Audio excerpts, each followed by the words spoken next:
আমি কাৰোবাৰ মাটি জবৰদস্তিকৈ আমি লৈ পেলাই ইণ্ডাষ্ট্ৰী নকৰোঁ। তেওঁলোকক বুজাব চেষ্টা কৰি আছোঁ। দুটা গাঁৱৰ কথা, এইটো ইয়াতে ৰাজনৈতিক কালাৰ দি আছে। কিছুমান ৰাজনৈতিক পিছপিনৰ পৰা উচতনি দি এটা ডাঙৰ ঘটনা কৰিব গৈ আছে। অসমত এনেকৈ কোনোবা মাটিৰ ইছ্যু লৈ পেলাই আত্মজা দিছিলে কোনোবা এজনে কেইবা বছৰ আগত কোনোবা ৰাজনৈতিক দলৰ উচতনিত, কিন্তু এইটো কি হ'ল, শেষত গৈ পেলাই কোনো ফলাফল নহ'ল। চৰকাৰেও মানুহৰ বিৰুদ্ধে চিন্তা নকৰে নহয়।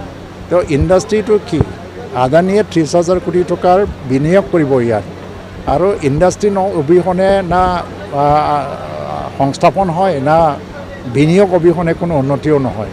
তো আজিৰ দিনত অসমৰ কোন ঠাইত এনেকুৱা আছে যে ইণ্ডাষ্ট্ৰি গ'লে নালাগে বুলি কোৱা? আজি যদি পৰ্বতজোৰা নালাগে যিকোনো জিলাত লৈ যাব। ময়ো ভাবি আছোঁ পৰ্বতজোৰাত যদি একেবাৰে নালাগে বুলি কৈ দিয়ে, BTCৰে অন্য ডিষ্ট্ৰিক্টত আনিম, তাৰ কাৰণে প্ৰতিবাদো নহ'ব। কিন্তু কথাটো হৈছে কি, এইটো কৰিবলৈ গৈ সুদূৰ প্ৰচাৰী এটা লাভালাভ পৰ্বতজোৰা অঞ্চল আৰু BTC অঞ্চলত হ'ব গৈ আছে।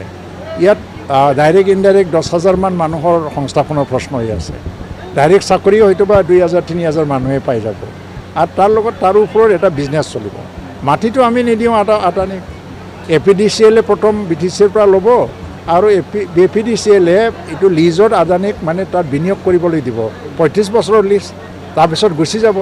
আৰু মানুহে কি ক'ব, যেতিয়া আদানীয়ে 35 বছৰৰ পিছত ইয়াত গুচি যাব খুজিব, তেতিয়া কি ক'ব যে নহয় আদানী কিয় যাব লাগে, ৰাখিব লাগে, ইণ্ডাষ্ট্ৰি ৰাখিব লাগে। গোটেই বস্তু আলোচনা চলি আছে, আৰু ইয়াত ৰাজনৈতিক এটা খেল চলি আছে। আমি চিনাক্ত কৰিছোঁ কোন ৰাজনৈতিক দলে প্ৰেৰণা জগাই আছে। এই 2 এদিনত মানে আমি স্পষ্টকৈ কৈ দিম। আৰু তেওঁলোকে ৰাজনৈতিক উদ্দেশ্যত মানে এইবিলাক খেল খেলি আছে।